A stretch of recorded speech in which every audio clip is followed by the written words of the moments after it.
bring everybody along with him. But we have Matt Anderson, Fred Casero, Dina Bellanuela, and Solange Lopez. And I'm going to let them just talk about what they want to. Thank you very much. So again, everybody, I'm Matt Anderson. I'm the Resiliency and Sustainability Manager for the City of Coral Gables, and I will introduce the rest of our team here. You all know Dina very well, Director of Resource Management. Solange Lopez, Assistant to the City Manager, and also serves as co-executive director along with myself of our Keep Coral Gables Beautiful program. And then Fred Cruciero, our Parks Director. And we are all going to kind of tag team on this presentation and share all this great information that we have on that the city's been doing on sustainability, resiliency, Keep Coral Gables Beautiful, parks. We all work so closely together that it all connects. So we're really excited to be here with you guys today. I've attended a few of your meetings in the past and see so many familiar faces, and we work with you guys in the community. And I want to start off by saying thank you guys for your continued support on all these programs that we implement. I know Marlon, I told her I would give her a shout out, our Sustainability Advisory Board Chair, and helping lead a lot of these efforts that I'm going to talk about today. So again, I just want to start off by saying thank you for your continued support. It really does help us in continuing to push the envelope when it comes to sustainability and resiliency. So I'm going to talk a little bit today about how we're building more sustainable and resilient City Beautiful. It's one of our city priorities. Obviously, a lot of this background, most people know about the city, but I like giving it within context, especially when I talk outside of the city. Believe it or not, we have over 47 miles of coastline and waterway. Not a lot of people know that in the city. So something that we help manage. Obviously, you guys know we're a full-service city. We have over 41% tree coverage, and I'll let Dina, she'll talk about that in a little bit. Also been Tree City USA since 1985, so 38 years and counting. Tremendous accomplishment and continuing to lead that effort. And from a resiliency perspective, our city, we're in South Florida, it's all relatively low lying, but here in our city we are very fortunate that we see elevations from anywhere 0 to 22 feet at our highest point. And we're one of only 3 cities in the entire state of Florida that's AAA bond rated, which is really, really incredible. And a lot of due credit to our city leadership and our finance department, but also resiliency plays a part in this. And bond rating agencies are now asking cities, what are you doing when it comes to sea level rise, climate change, planning, infrastructure? And they're taking that into account when they issue bond ratings for the city. So again, very important part of this conversation. So our journey in sustainability as a city, I've been with the city now almost 8 years. So when I came on board in 2015, we were developing our sustainability management plan, really our guiding document on how we were going to spend the next 10 years focused in on sustainability. And the beautiful part of this document was we had a consultant work on it, but the projects that were identified, which is in the next slide, were all developed by directors in the city. So having our department directors involved in the conversations, coming up with the projects, how we were going to achieve the goals, really helping take ownership of what we're going to be able to do to accomplish the goals that we set forth within this plan.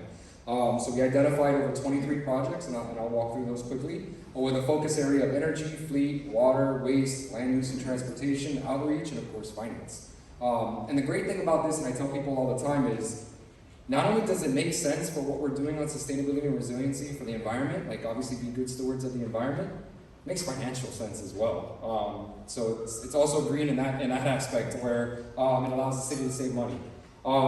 So within that plan, we also came up with a greenhouse gas emissions inventory, so really looking at our city operations and our community-wide emissions and setting that up. And then we set goals by 2025, which we're rapidly approaching, which obviously coincides with our 100-year anniversary as a city. And setting goals to reduce our emissions by 20% across those different sectors, which I am proud to say we are heading in that direction. These are all the projects. I won't go through all of them, but just highlight a few of them. Obviously, a lot of them have to do with switching out lighting to LED, which we've been doing, and I'll talk a little bit about. Obviously, in Dina's section, making sure we're making sure that our systems that we're putting in irrigation are efficient, and Dina will speak to that. Looking at solar PV, obviously looking at our trolley and increasing trolley ridership. So really looking at all these employee sustainability training and SEALA Sustainability. That's a program that we created where we are branding these projects that have a sustainability component within the city under this envelope of what we're doing to accomplish what we are from a sustainability perspective. So I wanted to give you a little bit of a perspective of where we're at. So since 2013, which is what we use as our baseline, we're down 19% per square foot for energy use. How have we gotten there? And that's per square foot of all the city-owned facilities. How did you get there? How did I get there? That's a good question. Through a lot of team effort, no. And really it's, when we're building new buildings like you see with our public safety building that came online, with our trolley maintenance facility, we're making sure that we're building them to the highest environmental standards. So making sure they're meeting those standards that we set forth and the commission set forth as, making sure they meet LEED Silver or equivalent. And that's something we require of the developers that come into our city. Any new development that comes in as of, it was like 2017 or 2018, has to meet LEED Silver or equivalent if it's over 20,000 square feet. So not only are we asking the developers to do it, we're leading by example and doing it as a city as well. And that's very important to us. Obviously, installing LED lighting, we've actually converted 73% of the city's square footage in the city facilities to LED lighting. That's whether a new project coming online, it has to have LED lighting, or we go back and we're retrofitting the older city facilities to have LED lighting. So seeing that really quick savings when it comes to energy. So as I said, we've converted 73%. We've also upgraded all of our HVACs in our city facilities to high efficiency. Obviously, we use a lot of AC down here in South Florida, so we want to make sure that that's efficient. And we've also been converting and working with FPNL the streetlights to LED as well. So looking at that across the board. In our building water consumption, we separate building and irrigation, but in our building water consumption, we're down 41%. Really easy things, similar to what you can do in your house. Switch to low flow toilets, low flow faucets, anything that has a water sense label. Really quick savings on that. It's really easy to do. And actually in your house, you actually get rebates from Miami-Dade County. If you switch to more water efficient appliances, you can actually get rebates through the county. So we've been doing that. I'll let Dina talk to this because it has to do with irrigation consumption, but our team's been doing an amazing job of focusing in on that. With irrigation, we've installed smart meters. We have 220 irrigation accounts throughout the city. And, green space management is the division in public works where I am the leader of that. And we're tasked with the maintenance of 280 little green spaces throughout the city and public right-of-ways. A lot of their very high visible areas in the downtown, like Miracle Mile, and a lot of not so visible areas. You might see just little plain green triangles in the middle of street intersections that were part of the historic street plan. But that's our staff that maintains all that. Plus all the trees, which I can talk about later. But irrigation water is, we've been able to reduce this water with the smart meters and using really good irrigation design. To me, as a landscape architect, efficiency starts with design and proper planning 100% of the time. We do use things like drip irrigation in areas where we can use native plantings. But we do use some traditional spray heads sometimes because design-wise, that's the most efficient way to lay it out and get the best use of our water. I won't keep talking, I can talk all day.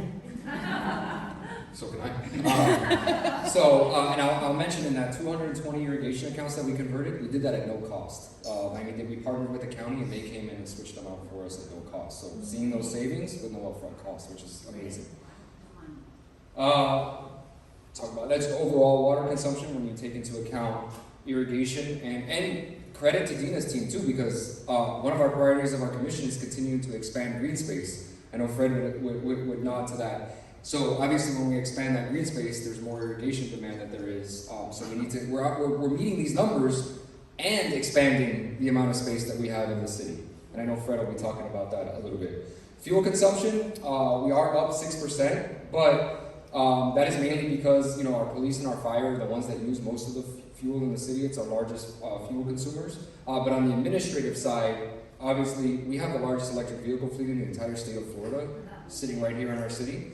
And as a percentage of our total fleet, it's up there with anyone in the entire country when it comes to a percentage of our fleet. About 12% of our fleet is electric right now, mainly our administrative vehicles. And that's something that we're really, really proud of, and we're continuing to expand, and something that we share across the entire country. I present a lot on this particular topic. And something else we're doing now, speaking of police, is we actually started implementing hybrid SUVs for the police department to try to see some fuel savings within that, and we're seeing that. And then eventually, within the next couple of years, you're going to start seeing more electric vehicles that are crash rated for police pursuit. That's why the technology hasn't been there yet, and that's why we're focusing in on that. Go over this, but real quick, like when it comes to our greenhouse gas emissions, our biggest emitter in the city, in the region, in the state, and across the country, it's all the same, it's transportation. You know, we drive a lot of places down here, and that's where we need to have our biggest savings is within transportation. So, you know, that's why options like you see in the community, like even Freebie, our trolley service, trying to get people to use alternative transportation is key, because that when we measure our greenhouse gas emissions, that's the biggest part where it comes from is transportation. So I just wanted to mention that. So there's a lot of stuff here, but this is basically an overview of a lot of the things we're doing on sustainability. I have one slide like this on sustainability and one on resiliency. I'll just touch on a few of these things. I'll let Dina kind of talk a little bit about our tree canopy and how we're managing that. Okay, we have over 41,000 trees in the public right-of-way that we maintain, the city maintains. This does not include the trees that are inside private properties, inside your gardens. So again, I'm just going to say we've been a Tree City USA for 38 years. To qualify as a Tree City USA, you have to fill out an application every year and meet very high standards. You have to prove that you have educated professionals and licensed professionals that are working to maintain the canopy, plus have the budget to be sustainable with the urban forest, meaning, and to me, sustainable urban forest is as the trees die or get hit by lightning and need to be removed, we make sure we have the proper planning and design and funding to add the trees back, plant new trees constantly, and we're constantly planting new trees in the city spaces with the mind that the huge tree that's 5 feet next to it maybe has a lifespan of 2 more years. So we start planting smaller trees around it soon so that it has a sustainable result. When the big tree is removed, the smaller ones are already taking over with their shade canopy. And proper planning. I'll also mention too, Fred's going to talk about how many, we have 60 acres of city managed parks, so he'll be going into more detail on that. I'll also share really quickly, we recently last year, LEED for Cities Gold certification we received, and actually we were named 8th best city in the entire country for ESG investments, which is environment, social, and governance, which was an amazing thing. Just by all the work that we were doing, being named the 8th best city in the entire country for that. Quite amazing. And kind of talked about a lot of the stuff we have there. I want to skip over to our Keep Coral Gables Beautiful program, which is a program we launched a little over 2 years ago, and I know we've had partnerships through the Garden Club and events that we've done together. So I'm going to turn it over to Solange so she can talk a little bit about all the amazing work we've been doing through Keep Coral Gables Beautiful. Hi everybody. So real quick, for those of you that haven't heard of Keep Coral Gables Beautiful before, our main mission statement for this program is to promote environmental sustainability and educate the community to take action every day to reduce litter from our open spaces and waterways, improve recycling efforts, and keep our city beautiful. So really our 3 pillars are litter reduction, improving recycling, and beautification. The beautification umbrella is where we've partnered with the Garden Club in several projects and programs already in the past, and we hope to continue to do it in the future. Some of these include back in 2021 when we held our first Parks Pollinator Palooza at the youth center. We partnered with the Garden Club and they donated some of the plants that we planted in the butterfly garden there with the kids. That was a great event, the kids loved it, and it's become an annual event now that we host at a different facility each time. We did the Coral Gables Country Club last year, and we'll plan for a new location this year that usually takes place in September. We've also partnered with you when we did the mangrove restoration project with Commissioner Anderson, and that actually won a 2022 award from Keep Florida Beautiful for Outstanding Project. Thank you to Grace from the Garden Club, who was a big part of that. So in the little over 2 years that we've been affiliates, we've hosted over 60 events, programs. Some of those include our battery recycling program. We do have battery recycling at 5 different city facilities. Our Development Services Center is the latest facility that we added a container to. Our City Hall, Police and Fire Headquarters, and Public Works, and the Coral Gables Youth Center. So if you do have batteries, make sure you drop them off over there. We've collected over 1,030 pounds of batteries in the year that that program has been initiated, and then those get properly recycled through our electronic vendor. Our recycling drive-through events that happen twice a year that had been going on way before Keep Coral Gables Beautiful came into place under Matt, but has been brought into our umbrella. Those are always a very large success. And the latest project that we initiated now, if you've been by the youth center, you might have seen it, is our reverse vending machine, which is stationed at the entrance of the youth center. You take your plastic containers or aluminum cans there and recycle it into the machine, and you get points for recycling at the end of each contest cycle that we run on a bi-monthly basis. The top 10 recyclers receive a reward from a local business that has partnered with us. The first contest cycle just ended, and recipients received movie tickets and free popcorn from the Coral Gables Art Cinema that were our first retail partner for this program. We've also, in the beautification standpoint, worked with Green Space Management and Dina a lot, especially in a program that we have for different groups and businesses who want to come out and have their staff or members volunteer. We are working to beautify our different historic entrances here in the city. Green Space handles the actual planning and design, and then Keep Coral Gables Beautiful brings in the volunteers. So we look forward to continuing to do programs like this with our other city departments and with organizations such as yourself. Thank you. So, real quick, I'll just go on to the last slide before I turn it over to Fred. On the resiliency slide, the resiliency side, because it's part of the same conversation. The city's doing a lot.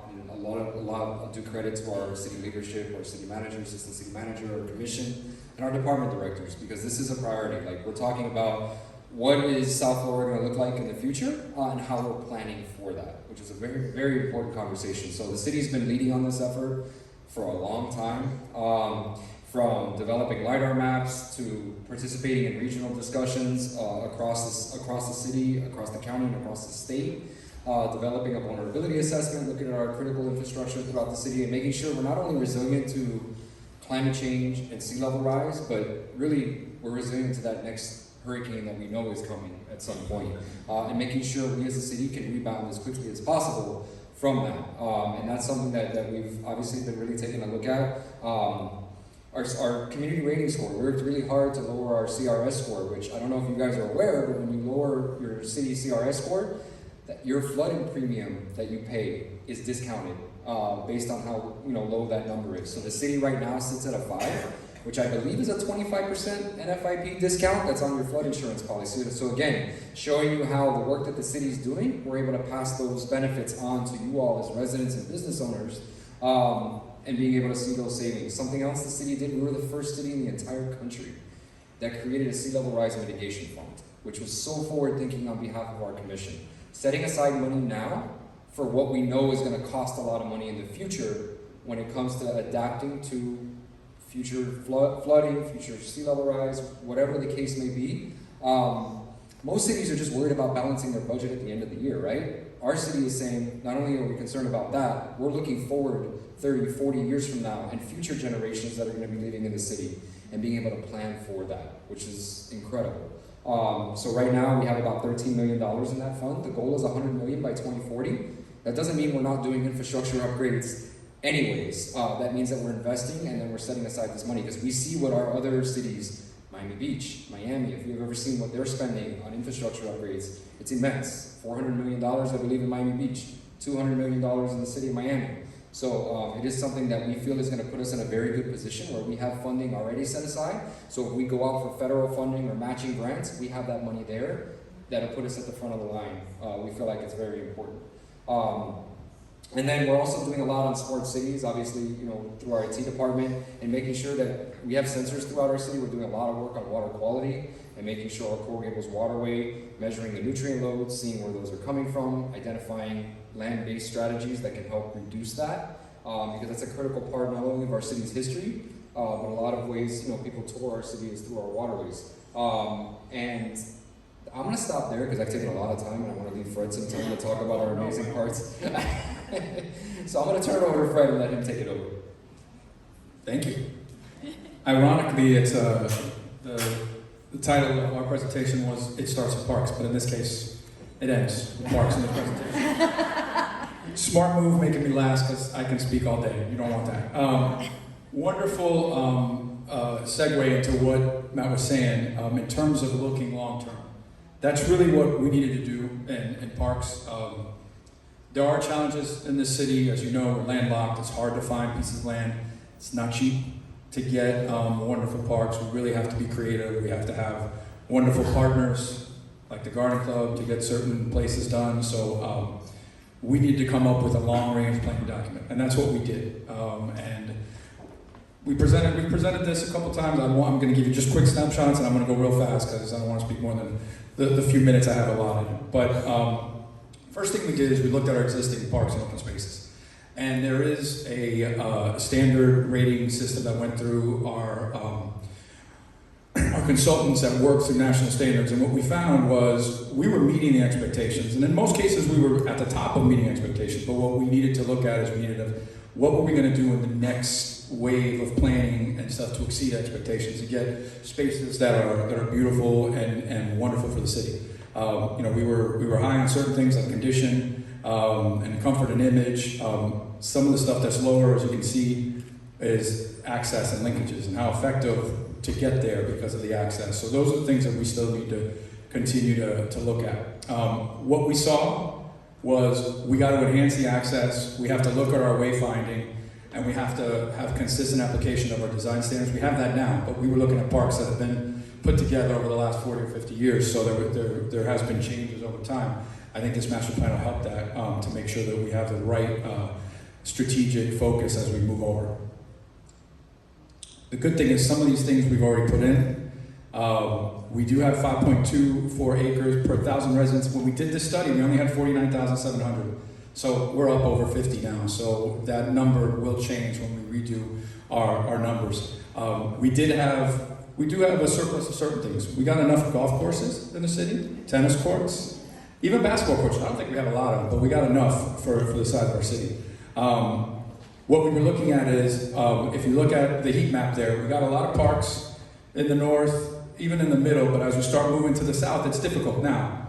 That big green space right there is park, so on the south, which is Matheson Hammock. So it doesn't have to be a park that the city runs. It can be run by anyone as long as it's accessible to all of our residents. So that's what we looked at. As you can see, we're pretty good. There is not a lot of open space there, and we continue to work on it.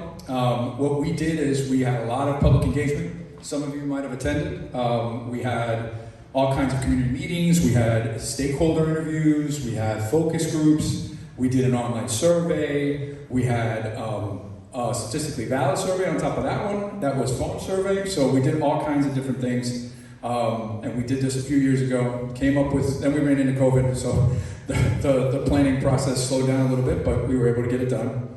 And this is what we came up with. We looked at the parks, and the youth center was also a different segment. We need new trails. We need to continue to improve the safety and security in parks and nearby areas. We got to improve the communication between the community and our department, and we got to have equitable access to our parks. So then we have different subsystems. Here they are: parks and facilities, recreation programming, access, cultural and historic resources, and sustainability, which we talked about. And those are the guiding principles that we'll have moving forward.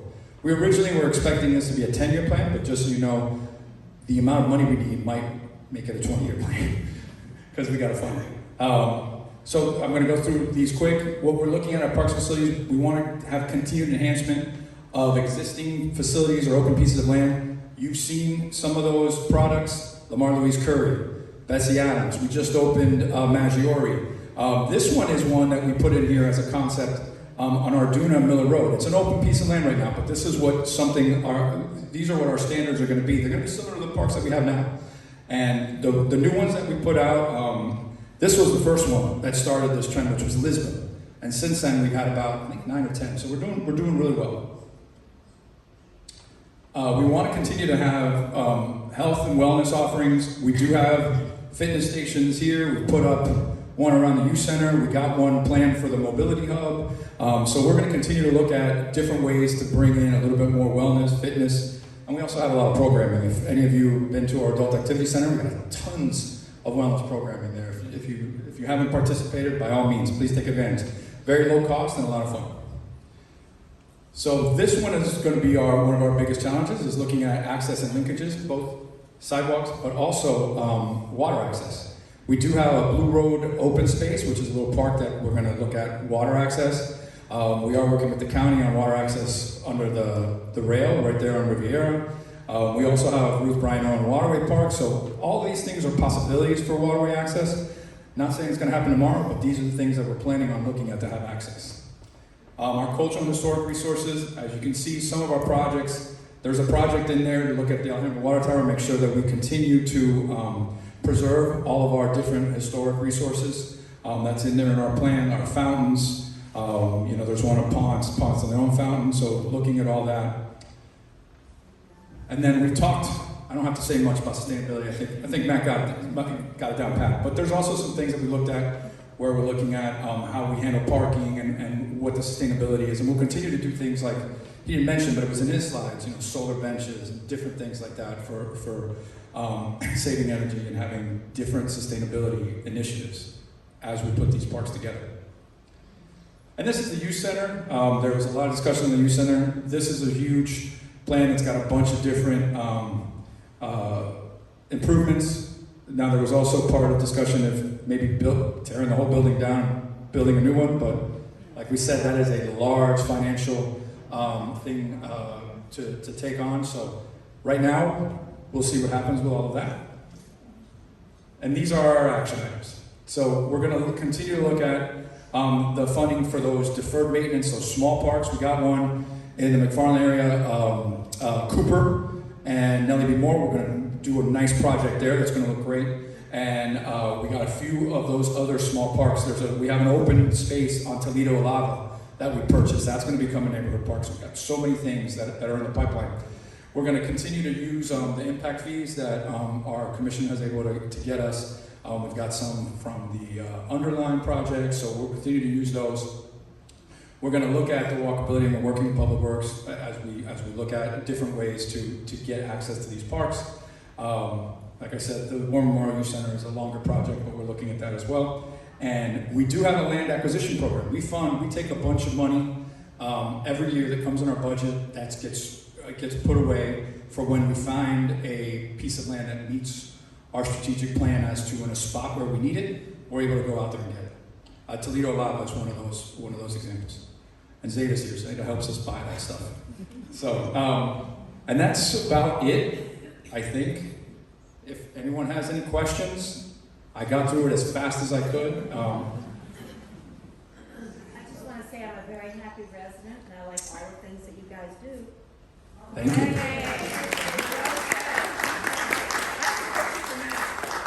What are the freebies going in deeper into the neighborhoods? That's a good question. I would have to defer to our parking director who manages that program but I know it is very frequently used.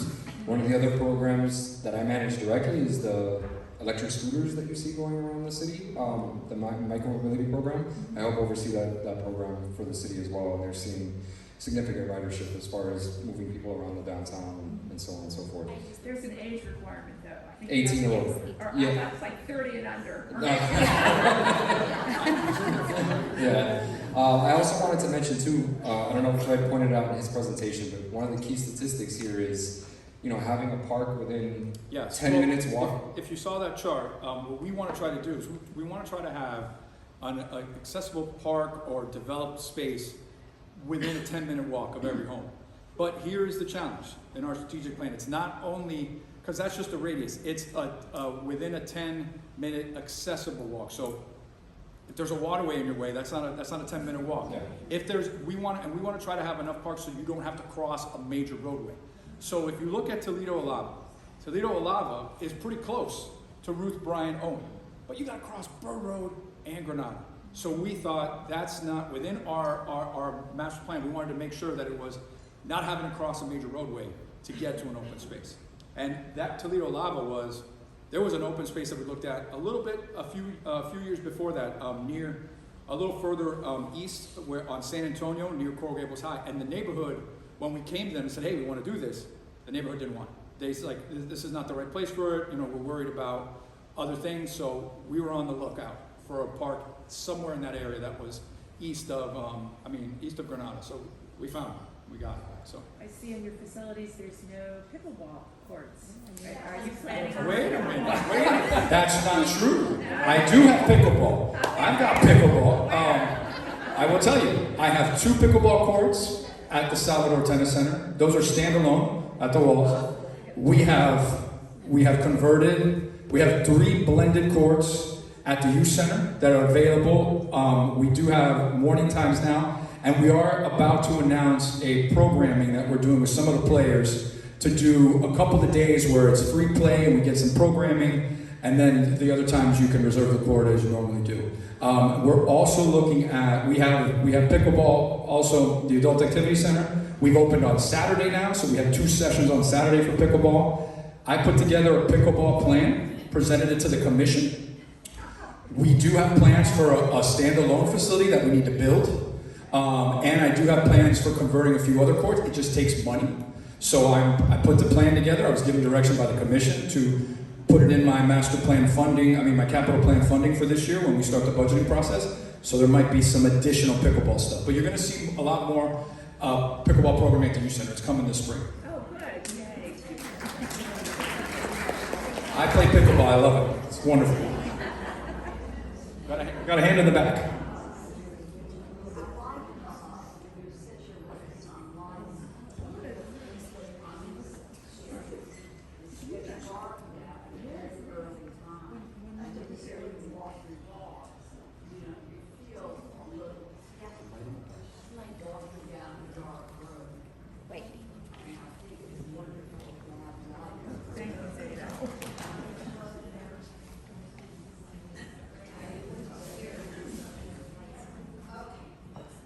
Okay, thank you.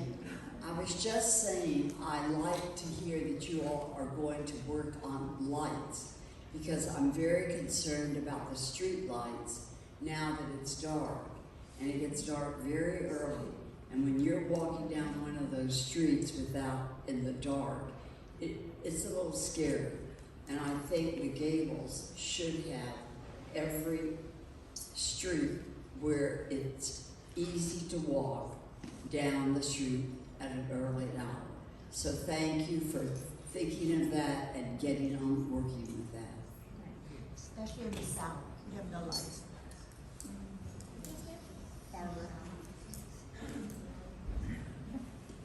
Hi, I think all your park plans are great. I just had a question. I know it came up at when there was a campaign going on about dog parks in the Gables, and that is one place I think there's a real void. I know you put little signs up that says dog park. That's not really dog park. So what I'm saying dog park is that you have a fence, Yep. and there's a place for big dogs, and then there's a fence for a place for little dogs. And I can't find that anywhere in the Gables. I know Coconut Grove has one. Forgot off what street it is, but yeah, Kennedy Park. But the Gables, there is not one. So I was just curious where that. I think Commissioner Anderson was working on that. I don't know where he stands on the plans, but I never saw the word dog park. Yeah. Just curious. No, yeah, she'll talk, but yeah, we've got some plans. A little more than plans. There's already one open at the 1505 Ponce building. There was a development approved there. After it was approved, I reached out to the developer. I said, you have an empty field there that's not being used. Would you mind putting up a temporary fence before you break ground? And let's open up the dog park. It eventually will also be a permanent dog park site. This is something that's being provided by a developer and is open to the residents as part of the development projects agreement. There is a tiny little dog park for tiny little dogs at Villa Valencia. And I mean tiny. It's hard to find, it's in front of the garage, it's covered with some lovely shrubbery, so you don't see it too much. And then we'll have a third dog park at Salvador, probably sometime before the end of the year. And that's going to be more like a dog run. It's going to be about 30 or 40 feet in length. It'll have sand in it, so it's good for those big dogs that really just need to get up and go and run and not get their paws burned and make a muddy mess out of something. When the underline gets in, eventually there'll be one there as well. So what I've always told residents is, if they have agreement wanting a dog park in their neighborhood and there's no objection by the residents nearby, give me a call. I'll be glad to pursue it. Okay? Thank you. Real quick, when's the library gonna How do you mean? That's not us.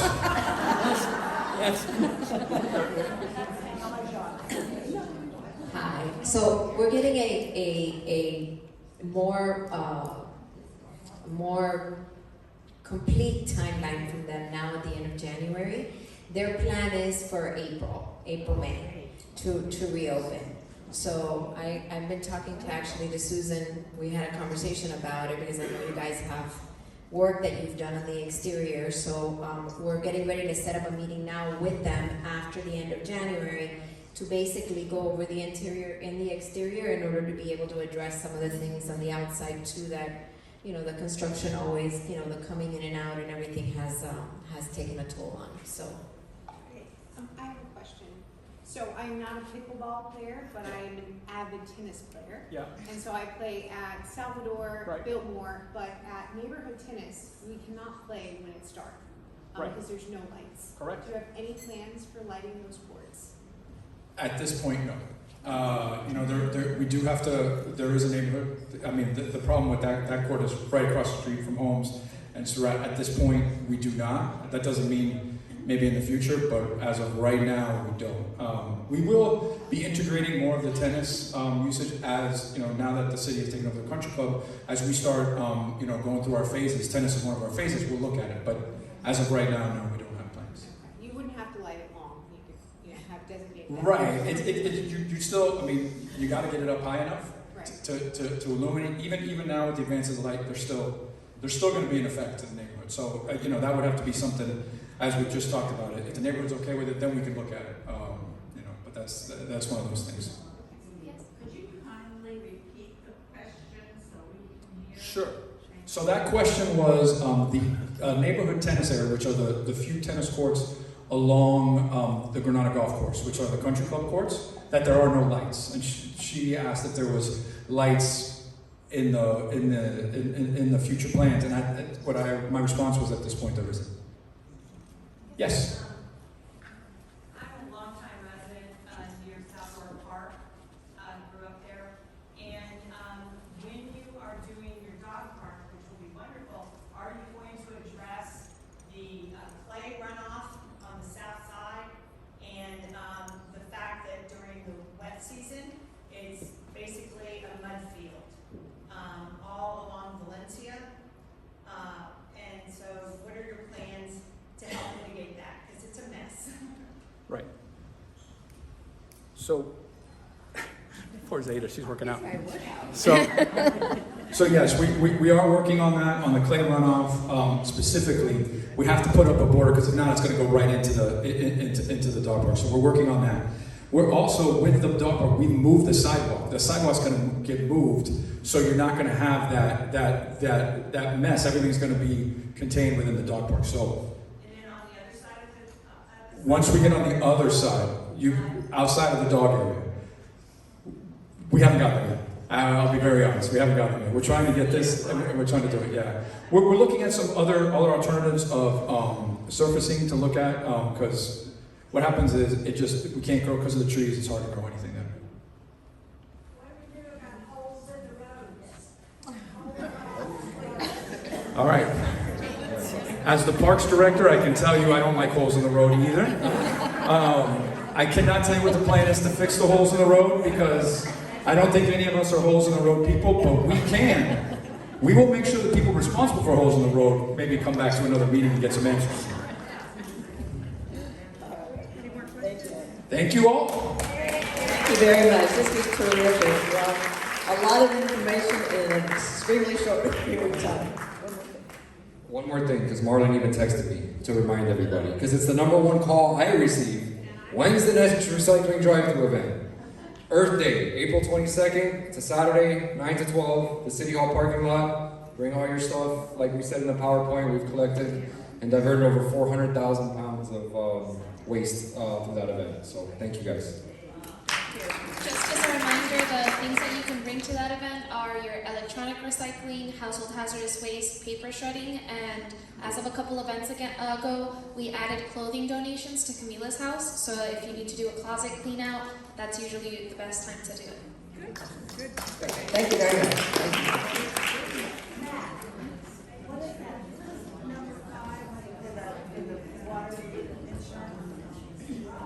CRS.